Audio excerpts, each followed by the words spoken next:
তোর এত বড় সাহস, তুই আমার অফিসে এসে বড় গলায় কথা কস আবার?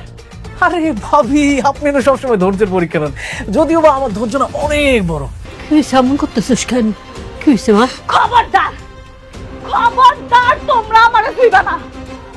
আজকে আমারে জবাবদিহি করতেই হইব। আমারে জবাব দাও তোমরা, কেন মিথ্যা কথা কইছো আমার লগে?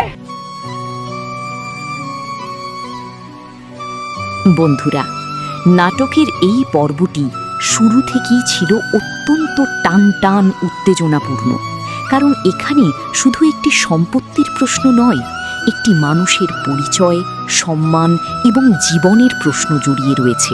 আমরা দেখতে পাই মেঘলাকে ঘিরে এমন একটি পরিস্থিতি তৈরি করা হয়েছে যেখানে সবাই তাকে সন্দেহ করতে শুরু করে। যে মেয়েটি এতদিন শালিমা চৌধুরী হিসেবে পরিচিত ছিল, যে মেয়েটি কোটি কোটি টাকার প্রতিষ্ঠানের দায়িত্ব পালন করেছে, সেই মেয়ের পরিচয় এক মুহূর্তে প্রশ্নবিদ্ধ হয়ে যায়। অফিসের সেই দৃশ্যটি সত্যিই হৃদয় বিদারক ছিল, কারণ সেখানে উপস্থিত সবাই মেঘলার দিকে এমনভাবে তাকাচ্ছিল যেন সে একজন অপরাধী। অথচ দর্শক হিসেবে আমরা জানি মেঘলা কখনোই সম্পত্তির লোভে কিছু করেনি। আলতাফ সাহেব যখন একের পর এক অভিযোগ তুলতে শুরু করেন, তখন পুরো পরিবেশটাই বদলে যায়। তিনি দাবি করেন মেঘলা আসল শালিমা নয়। তিনি আরও বলেন আসল উত্তরাধিকারী অন্য কেউ। এখানে নাটকের লেখক খুব সুন্দরভাবে দর্শকদের মনে সন্দেহ তৈরি করেছেন, কারণ একদিকে প্রমাণ দেখানো হচ্ছে, অন্যদিকে সেই প্রমাণের সত্যতা নিয়েও প্রশ্ন থেকে যাচ্ছে। অন্যদিকে আমরা দেখি মেঘলা নিজেও পুরোপুরি ভেঙে পড়ে। সে বুঝতে পারে না কার কথা বিশ্বাস করবে। এতদিন যাদের সে নিজের পরিবার মনে করেছে, তাদের সম্পর্কেও তার মনে সন্দেহ তৈরি হয়। এই দৃশ্যগুলো খুবই আবেগঘন ছিল, বিশেষ করে যখন মেঘলা বাড়িতে ফিরে তার বাবা মায়ের সামনে দাঁড়িয়ে প্রশ্ন করে, কেন আমার সঙ্গে এমন করলে? এই একটি প্রশ্নের মধ্যেই তার সমস্ত কষ্ট, অভিমান এবং ভেঙে পড়ার অনুভূতি প্রকাশ পায়। মেঘলার বাবা যখন স্বীকার করেন যে লোভের কারণেই তারা এই কাজ করেছিলেন, তখন পরিস্থিতি আরও জটিল হয়ে ওঠে, কারণ এখান থেকে মেঘলার সামনে দুটি বড় সংকট তৈরি হয়। প্রথমত, সে নিজের পরিচয় নিয়ে অনিশ্চয়তায় ভুগতে থাকে। দ্বিতীয়ত, সে তার সবচেয়ে কাছের মানুষদের উপর থেকে বিশ্বাস হারিয়ে ফেলে।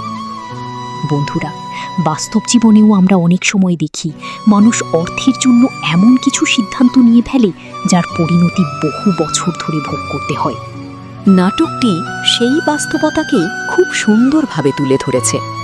মেঘলার কান্না, তার হতাশা এবং তার ভেঙে পড়া দর্শকদের মনকে গভীরভাবে স্পর্শ করেছে।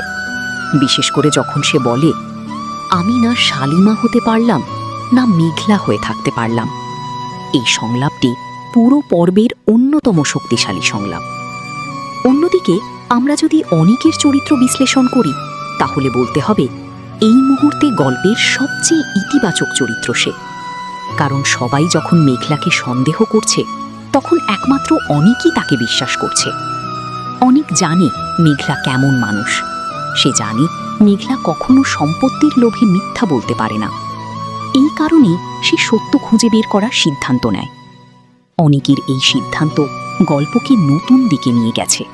সে বস্তিতে যায়, পুরনো মানুষদের সঙ্গে কথা বলে এবং অতীতের তথ্য খুঁজতে শুরু করে। এখান থেকেই নাটকের রহস্য আরও গভীর হতে থাকে। আমার মনে হয় ভবিষ্যৎ পর্বগুলোতে অনেকই সত্য উদ্ঘাটনের সবচেয়ে বড় ভূমিকা পালন করবে, কারণ সে শুধু আবেগ দিয়ে নয়, যুক্তি দিয়েও বিষয়গুলো বিশ্লেষণ করছে। অন্যদিকে রাতুলের চরিত্র নিয়ে যদি কথা বলি, তাহলে বলতে হবে সে অত্যন্ত বিপজ্জনকভাবে খেলা খেলছে। তার প্রতিটি কথার মধ্যে একটা আলাদা উদ্দেশ্য রয়েছে।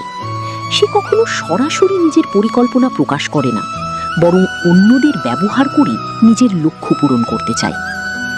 মেঘলাকে সরিয়ে দেওয়ার পর তার আত্মবিশ্বাসী আচরণ দেখে মনে হচ্ছে সে আগেই পুরো পরিকল্পনা সম্পর্কে জানত। এই কারণেই দর্শকদের একটি বড় অংশ এখন তাকে প্রধান ষড়যন্ত্রকারী হিসেবে দেখছে। আমারও মনে হয় রাতুলের বিরুদ্ধে বড় কোনো সত্য সামনে আসতে যাচ্ছে, কারণ নাটকের নিয়ম অনুযায়ী ভিলেন যতই শক্তিশালী হোক, শেষ পর্যন্ত সত্যের সামনে তাকে হার মানতেই হয়। আর সেই সত্য খুঁজে বের করার দায়িত্ব এখন অনিকের কাঁধে। সব মিলিয়ে এই পর্বটি ছিল আবেগ, রহস্য, নাটকীয়তা এবং অসাধারণ অভিনয়ে ভরপুর। প্রতিটি চরিত্র তাদের নিজ নিজ অবস্থান থেকে গল্পকে এগিয়ে নিয়ে গেছে। মেঘলার কান্না, অনিকের দৃঢ়তা এবং রাতুলের ষড়যন্ত্র, এই তিনটি বিষয়ই পুরো পর্বের মূল আকর্ষণ ছিল।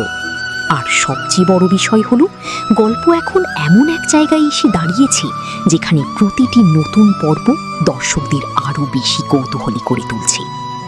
কি আসল শালিমা? মেঘলা কি আবার নিজের সম্মান ফিরে পাবে?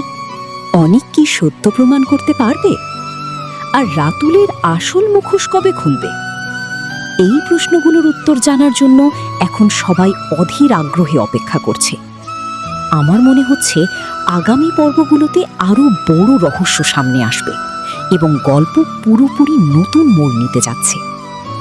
ভিডিওটি ভালো লাগলে অবশ্যই লাইক, কমেন্ট ও শেয়ার করবেন। আর নতুন বাংলা নাটকের রিভিউ ও আপডেট পেতে চ্যানেলটি সাবস্ক্রাইব করুন। সবাই ভালো থাকবেন।